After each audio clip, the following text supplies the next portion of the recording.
कवी राजन बक्षी हे गेली 40 वर्ष आपल्या कवितेचा छंद जोपासत आहेत. त्यांचा अनुभवसंपन्न आयुष्यातून प्रत्येक कविता साकारली आहे. विशेष उल्लेख करायचा तर त्यांचे वडील दिवाकर बक्षी हे प्रसिद्ध गीतकार होते.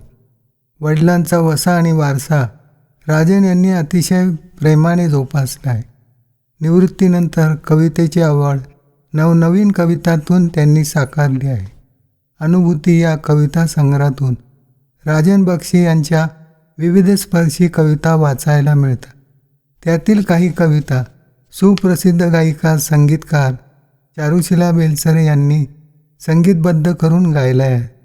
श्रावणधारा ही कविता म्हणजे श्रावणातील प्रसन्न निसर्ग वर्णने आहे.